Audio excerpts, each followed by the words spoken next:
Welcome back to the channel. Welcome back to the channel. Kevin Steele going to the University of Alabama. Where do the Miami Hurricanes go now in terms of a defensive coordinator as well as an offensive coordinator? But this particular video, I'm just talking about the defensive coordinator, right? I can't say after looking at more intel that this was completely off guard. I know that I saw a report probably maybe 3 or 4 weeks ago that there were rumblings that Coach Saban may have been looking at hiring actually or going after actually Coach Charlie Strong, but he ultimately ended up with Kevin Steele. This decision has kind of split the fan base in half because you have some fans who are almost joyful that Kevin Steele is leaving and speaking on that he wasn't that great of a hire to begin with. Me personally, I kind of look at it from this particular vantage point. I think a lot of people got the mindset of Kevin Steele is going to come in year one and we were going to experience a Manny Diaz first year type of renewal of the defense, kind of what we saw in 2016. But I just didn't think that we had the personnel available to have a jump like that. But maybe going into this particular year, I thought maybe we would have had some more personnel, a little bit more depth, and maybe we could have looked at a jump like that. But that's just me. It's always interesting, man, because I see that one of the arguing points is that, well, he can't be that bad. Nick Saban hired him. It doesn't matter. Kevin Steele's resume should stand alone, regardless of who hires him or whatever the situation is. Now, he was on the couch when we did hire him, so that kind of was a red flag to some, but I still felt like that, at least from the combination of he as well as, Charlie Strong, we would be able to put a nice solid product on the field. And I think we did put a nice solid product on the field. Albeit we had some coverage bust, albeit we had some tackling issues, amongst other things. But I think it was for what we had in 2021 on the defensive side of the ball. I do think that we were taking a step in the right direction, even though we didn't run in the direction that we were looking for. But that's that. So, candidates. Most people are saying that if we just elevate Charlie Strong, that would be a lazy hire. And yeah, it kind of would, but I don't think it necessarily quantifies as a lazy hire, because I think a lazy hire would be if Charlie Strong had been on staff or had been, let's say, a defensive assistant for a couple of years, and you do a Dabo Swinney type of thing with the Brandon Streeter hire. You just go ahead and hire him. But Charlie Strong was interviewed last year. Obviously, he wasn't interviewed, or maybe he was interviewed for the defensive coordinator position, and he may have felt like, I just want to get back in the game, so I'll take a position coach. Just don't embarrass me with the money that you're gonna pay me. Something of that nature.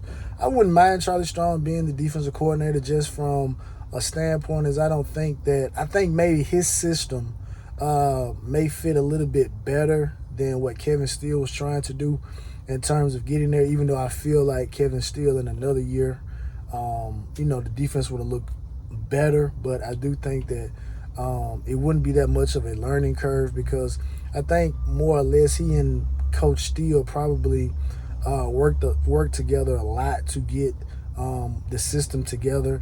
And again, just the athletes, we can't complain about the lack of recruiting at key positions during Manny Diaz's head coaching tenure, and then say, Kevin Steele, this is it, and then bringing up what transpired against West Virginia back when he was the defensive coordinator for Clemson.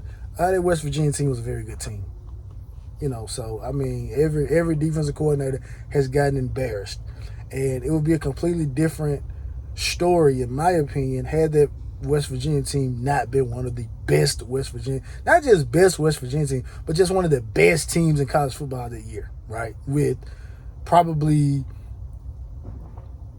arguably three of the best offensive players in college football at that time. You know, arguably Pat White, Steve Slade, and I keep forgetting the little wide Tevin Austin. And even his running mate, the other wide receiver, he was a good receiver in his own right as well. So it's not like a bad offense embarrassed Clemson. It was a very good offense, right? But that's that. As far as other names that I see people talking about, obviously you got the Jeremy Pruitt name, Glenn Schumann. I haven't seen Doug Belt's name brought up. That was a big name last year that a lot of people were having orgasms for.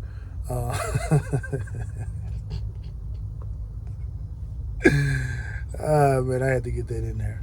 But I don't know.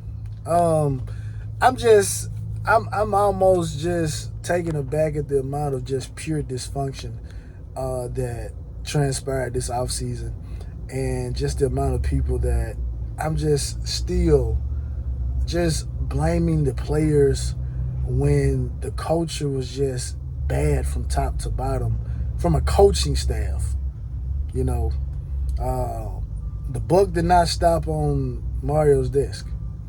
But with that being said, I'm sure Mario wasn't completely blindsided by this particular move. Maybe he and Coach Steele may have had some conversations. I think maybe it could be a deal similar to what transpired with Coach Cool. And albeit, you know, I know he and Manny probably didn't get along, but another story that most people were saying was that, you know, he just couldn't acquiesce to the Miami lifestyle of just being in the city of Miami. And I think maybe Coach Kevin Steele could be dealing with something like that. I know a lot of people talk about how, you know, people would choose to live in Miami over Tuscaloosa, but then there's an opposite side to that coin. You have some people, and I think Kevin Steele may, you know, qualify as one of those people that, hey, I want to be in the state of Alabama. I'm comfortable there. Hobbies that I like to do are, I can't do them in Miami. I can only do them in places like Alabama, right? So that also could play a role in this particular decision, amongst other things. Obviously, you know, people said that he and Adai didn't get along, which seems like Adai didn't get along with too many of anybody. But again, that just goes back to the dysfunction that we had to deal with. But anyway, man, y'all let me know what y'all think, man. I don't think Charlie Strong would be a lazy hire. I know people are bringing up statistics and stuff like this, but I'm gonna say this: if you want to give Manny Diaz an out to say that the defense suffered because he had head coaching duties, give Charlie Strong the same benefit of the doubt. And with that being said, I'm out. Like, share, subscribe, and as always, it's all about the you.